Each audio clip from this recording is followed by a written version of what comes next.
आज मैं आपके लिए सर्दियों की स्पेशल और ताकतवर सौगात पंजीरी की रेसिपी लेकर आई हूँ। अगर किसी को भी घर में थकान कमज़ोरी फील होती है या फिर आप सारा दिन कंप्यूटर के आगे बैठे रहते हैं और आंखों में दर्द और थकान फील होती है, या फिर आपको पुराने से पुराना दर्द जैसे कमर दर्द या घुटनों का दर्द परेशान कर जाता है, या सर्वाइकल और माइग्रेन सर्दियों में प्रॉब्लम ज़्यादा बढ़ जाती है, तो ये पंजीरी की रेसिपी आपके लिए है, क्योंकि इससे आपको बहुत ज़्यादा आराम मिलेगा और फ़ायदा भी पहुँचेगा।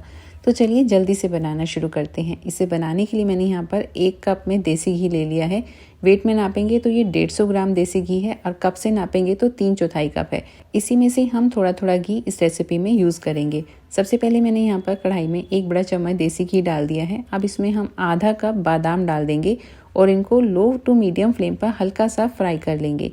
इस तरीके से घी में फ्राई करने से एक तो इसकी शेल्फ लाइफ बढ़ जाती है, साथ ही इसका टेस्ट बहुत ज़्यादा बढ़ जाता है। देसी घी खाने के बहुत सारे फ़ायदे हैं। इसको हेल्दी फैट माना जाता है, साथ ही हार्ट हेल्थ के लिए अच्छा होता है, अच्छे डाइजेशन के लिए ज़रूरी है और हड्डियों की मजबूती के लिए भी बहुत ज़रूरी है।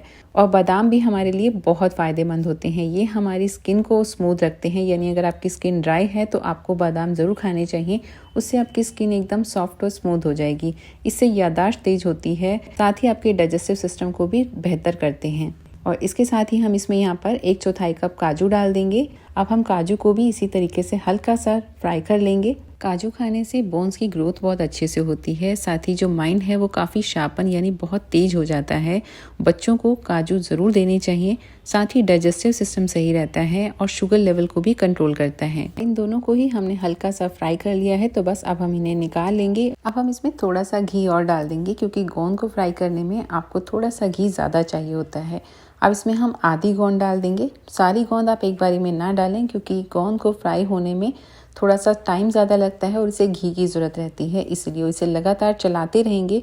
गोंद की तासीर गर्म होती है, आपको इसे सर्दियों में ज़रूर खाना चाहिए। और ये कीकर की गोंद है, जो कि आपकी हेल्थ के लिए बहुत फ़ायदेमंद होती है। स्पेशली न्यूली मदर्स के लिए ये बहुत फ़ायदेमंद है। न्यूली मदर्स के अंदर जो कमज़ोरी और जो वीकनेस फील होती है उनको, वो अगर पंजीरी या रेगुलर इस तरीके के लड्डू खाते हैं तो उन्हें इस कमज़ोरी से बहुत जल्दी से निजात मिल जाता है, यानी कि उनकी बॉडी वापस अंदर से नॉर्मल होने लगती है। साथ ही ये मांसपेशियों को भी मजबूत करती है। बच्चों, बड़ों, बुजुर्गों सभी के लिए ये लड्डू और पंजीरी बहुत फ़ायदेमंद होते हैं। और ये देखिए गोंद जब यहाँ पर अच्छे से फ्राई हो गई है, तो बस अब हम इन्हें इससे निकाल लेंगे और दूसरी बैच की गोंद भी हम बिल्कुल इसी तरीके से फ्राई कर देंगे।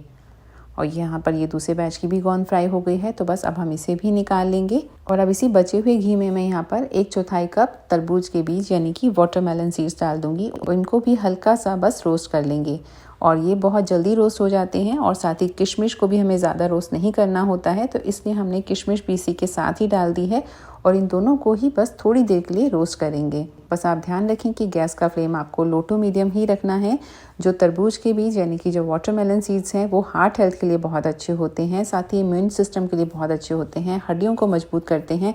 इनमें omega 3 fatty acids, protein, zinc, folate, copper बहुत ज़्यादा पाया जाता है। और साथ ही जो किशमिश है उसमें मैग्नीशियम, पोटेशियम और आयरन बहुत ज़्यादा पाया जाता है। किशमिश किसी भी सीज़न में खा सकते हैं। गर्मियों में आप इसे भिगोकर खाएं और सर्दियों में आप इसे एज इट इज़ खाएंगे तो आपकी स्किन भी बहुत ही स्मूथ और हेल्दी रहती है। और ये देखिए बस कुछ सेकेंड्स में ही ये दोनों ही चीज़ें अच्छे से फ्राई हो गई हैं, तो बस अब हम इन्हें निकाल लेंगे। और अब मैं इसमें यहाँ पर 1 कप सूखा कद्दूकस किया हुआ नारियल डाल दूंगी। आप यहाँ पर इस तरीके के नारियल का ही यूज़ करें। डेसिकेटेड कोकोनट जो आता है नारियल का बुरादा, उसे यूज़ ना करें, क्योंकि उसमें ऑयल ऑलरेडी निकाला हुआ होता है। और ये जो सूखा खोपरा होता है इसमें अपना ऑयल काफ़ी होता है, जो कि हमारी हेल्थ के लिए बहुत अच्छा होता है। और सूखे नारियल जो है उसमें ऐसे एंटीऑक्सीडेंट्स पाए जाते हैं जो कि आपके इम्यून सिस्टम के साथ साथ आपकी हार्ट हेल्थ को भी बेहतर करते हैं। और ये देखिए बस कुछ सेकेंड्स ही हुए हैं, ये नारियल हमारा यहाँ पर अच्छे से भुन गया है, तो बस अब हम इसे भी निकाल लेंगे। और अब इसी कढ़ाई में मैं बस 1 चम्मच घी डाल रही हूँ और इसमें हम डाल देंगे 2 कप फूल मखाने और इनको भी हम लो टू मीडियम फ्लेम पर हल्का सा भून लेंगे। और इसमें अगर आपको कोई काला पार्ट इस तरीके का दिखाई देता है तो आप इसको हटा दें। ये इसका काला छिलका होता है जो थोड़ा सा हार्ड होता है। और मखाने खाने के बहुत सारे फ़ायदे हैं। ये किसी भी तरह की आपकी शारीरिक कमज़ोरी अगर होती है कि आपको थकान कमज़ोरी जैसा फील होता है, तो आपको मखाने ज़रूर खाने चाहिए। चाहे तो आप इसको हल्का सा रोस्ट करके सिर्फ नमक चाट मसाला डाल के खा लें, या फिर आप इस तरीके से पंजीरी या लड्डू में खा लें, पर आपको ज़रूर खाना चाहिए। और ये देखिए 3 से 4 मिनट लगे हैं। हमने इसे लगातार चलाते हुए मखानों को यहाँ पर अच्छे से भून लिया है। और इस तरीके से अगर मैं क्रश कर रही हूँ तो ये क्रश हो रहे हैं, तो समझ लीजिए ये अच्छे से भुन गए हैं। अब हम इन्हें भी निकाल लेंगे। और अब इसी कढ़ाई में मैं यहाँ पर थोड़ा सा घी और डाल दूंगी। अब हम सूजी भूनेंगे, इसलिए मैंने यहाँ पर थोड़ा सा ज़्यादा घी का यूज़ किया है। और अब मैंने यहाँ पर ये 150 ग्राम सूजी ली है। कप से नापेंगे तो तकरीबन 1 कप सूजी है। और इसको हम लो टू मीडियम फ्लेम पर लगातार चलाते हुए इस तरीके से भून लेंगे। वैसे आप चाहें तो इस पंजीरी को आटे के साथ भी बना सकते हैं, या फिर सिंगाड़े का आटा या फिर बाजरे के आटे के साथ भी बना सकते हैं। अगर आप सिंगाड़े के आटे से बनाते हैं तो आप इस पंजीरी को व्रत में भी खा सकते हैं। सूजी कोलेस्ट्रॉल कम करती है, साथ ही वेट कम करने में हेल्प करती है। इसमें आयरन काफ़ी ज़्यादा पाया जाता है और आपकी इम्यूनिटी को भी स्ट्रॉन्ग बनाती है। और जब तक हमारी ये सूजी भुन रही है, हम इसे बीच बीच में इस तरीके से चलाते रहेंगे। और तब तक हम जल्दी से अपने यहाँ पर ये जो हमने ड्राई फ्रूट को फ्राई किया था और रोस्ट किया था, इनको हम ग्राइंड कर लेंगे। गोंद अब जब पूरी तरह से ठंडी हो गई है तो मैं आपको इस तरीके से तोड़ कर दिखा रही हूँ। ये देखिए, इस तरीके से तोड़ने से ये बिल्कुल चूरा हो जानी चाहिए। तो समझ लीजिए कि आपकी गोंद बहुत अच्छे से फ्राई हो चुकी है। तो अब मैं इसमें यहाँ पर कुछ ड्राई फ्रूट को ग्राइंड कर लूँगी। तो सबसे पहले मैं इसमें गोंद डाल रही हूँ। आप चाहें तो इसे बिल्कुल फाइन पाउडर कर सकते हैं, या फिर आप इसे दरदरा भी पीस सकते हैं। ये आपके ऊपर डिपेंड करता है कि आप किसके लिए बना रहे हैं। अगर आप बड़े बुजुर्गों के लिए बना रहे हैं तो आप सभी चीज़ों को अच्छे से ग्राइंड करके लें। और अगर आप बच्चों के लिए या फिर यंग लोगों के लिए बना रहे हैं तो आप इसको हल्का सा दरदरा ही रखें। तो मैं बच्चों के लिए बना रही हूँ, इसलिए मैंने यहाँ पर इसको हल्का सा दरदरा रखा है। और अब हम इसे इस प्लेट में निकाल लेंगे।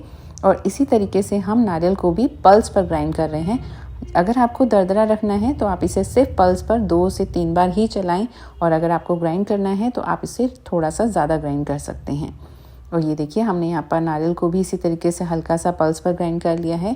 अब हम इसमें थोड़ा सा ये ड्राई फ्रूट डाल देंगे। यहाँ पर मैं थोड़ी थोड़ी हर चीज़ बचा रही हूँ, जिसे हम बाद में साबुत डालेंगे और साथ ही गार्निश में यूज़ करेंगे। काजू बादाम डाल दिए हैं और साथ ही इसमें ये तरबूज के बीज और थोड़ी सी किशमिश डाल देंगे।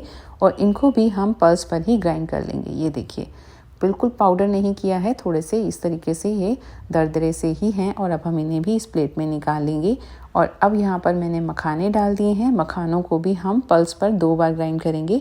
और ये देखिए, मखानों को भी इस तरीके से हमने थोड़ा मोटा ही क्रश किया है। और अब हम इन्हें भी इस प्लेट में निकाल लेंगे। और यहाँ पर कुछ ड्राई फ्रूट है जिसे मैंने साबुत बचा लिया है, जिसे हम बाद में ऊपर से डालेंगे। तो ये देखिए, तकरीबन 10 से 15 मिनट हो चुके हैं हमारे को सूजी को भूनते हुए। और सूजी यहाँ पर अच्छे से भुन गई है। इसका कलर आप देख सकते हैं कितना बढ़िया गोल्डन सा हो चुका है। तो बस इससे ज़्यादा हम इसे नहीं भूनेंगे। और अब सूजी को हम इस यहाँ पर मिक्सिंग बोल में निकाल लेंगे। और इसमें ये सारे ड्राई फ्रूट डाल देंगे जिसे अभी हमने ग्राइंड किया है। और साथ ही थोड़े से ही साबुत ड्राई फ्रूट डाल देंगे जिसे हमने अलग से बचा कर रखा था। और इसमें फ्लेवर के लिए 1 छोटी चम्मच इलायची का पाउडर डाल देंगे। और अब मैं यहाँ पर इस कढ़ाई में 150 ग्राम गुड़ डाल रही हूँ। कप से नापेंगे तो तकरीबन 3/4 कप गुड़ है। और इसमें हम 1/4 कप पानी डाल देंगे। आप चाहें तो वैसे यहाँ पर थोड़ा सा बचा हुआ घी भी डाल सकते हैं। घी हमारा तकरीबन 50 ग्राम बच गया है, पर मैं बहुत ज़्यादा घी इसमें नहीं डालना चाहती हूँ, तो इसलिए मैंने यहाँ पर पानी डाला है। और आप इसकी शेल्फ़ लाइफ की बिल्कुल टेंशन ना लें, ये बहुत जल्दी से ख़राब नहीं होती है। आप इसे तकरीबन 1 हफ़्ते तक रूम टेम्परेचर पर छोड़ सकते हैं। और इसे फ्रिज में तो आप 1 महीने तक स्टोर करके रख सकते हैं, ये बिल्कुल भी ख़राब नहीं होगी। और ये देखिए, हमें यहाँ पर बहुत ज़्यादा इसे नहीं पकाना है, इसमें कोई तार नहीं बनानी है। बस ये गुड़ पूरी तरह इसमें मेल्ट हो जाए और एक उबाल आ जाए, बस इतना ही आपको इसे पकाना है। और ये देखिए, जब गुड़ पूरी तरह मेल्ट हो गया है, इसमें एक उबाल आ चुका है, तो बस अब हम गैस का फ्लेम ऑफ कर देंगे। अब हम इस गुड़ के मिक्सचर को इस मिक्सिंग बोल में छान लेंगे जिसमें हमने यहाँ पर ड्राई फ्रूट और सूजी डाली हुई है। इस तरीके से छानने से इसमें जो भी इम्प्योरिटीज़ होती हैं वो निकल जाती हैं। यहाँ पर हमने सारे गुड़ को इसमें छान लिया है और अब हम इसे अच्छे से मिक्स कर लेंगे। और इन सभी चीज़ों का जो मेजरमेंट है वो नीचे आपको डिस्क्रिप्शन बॉक्स में मिल जाएगा, कप के हिसाब से भी और ग्राम्स के हिसाब से भी, जिससे आप इस रेसिपी को आसानी से बना सकते हैं बिना किसी गलती के। और अब हम इसे जल्दी से सर्व कर लेंगे। अब हम इसके ऊपर थोड़ा सा कटा हुआ पिस्ता डाल देंगे। और लीजिए, हमारी बहुत ही ज़्यादा टेस्टी, लाजवाब, सर्दियों की स्पेशल ताकतवर पंजीरी बनकर के तैयार है। इसे बच्चे, बड़े, बुजुर्ग या न्यूली मदर सभी खा सकते हैं। बस आप इसे सुबह 2 चम्मच गर्म दूध के साथ ले लें, ये बहुत फ़ायदा देगी। तो फ्रेंड्स, आप भी इस रेसिपी को अपने घर में ज़रूर ट्राई करें। और अगर आपको हमारी रेसिपीज़ पसंद आती हैं तो आपके अपने चैनल रीटा अरोरा रेसिपीज़ को लाइक, सब्सक्राइब और शेयर करना बिल्कुल भी ना भूलें। और साथ ही आप मुझे कहाँ से, कौन से देश से देखते हैं, मुझे कमेंट बॉक्स में बता सकते हैं। इस तरीके से आपसे जुड़ करके मुझे बहुत अच्छा लगता है। अब मिलती हूँ एक और नई रेसिपी के साथ, तब तक के लिए goodbye, take care and thanks for watching.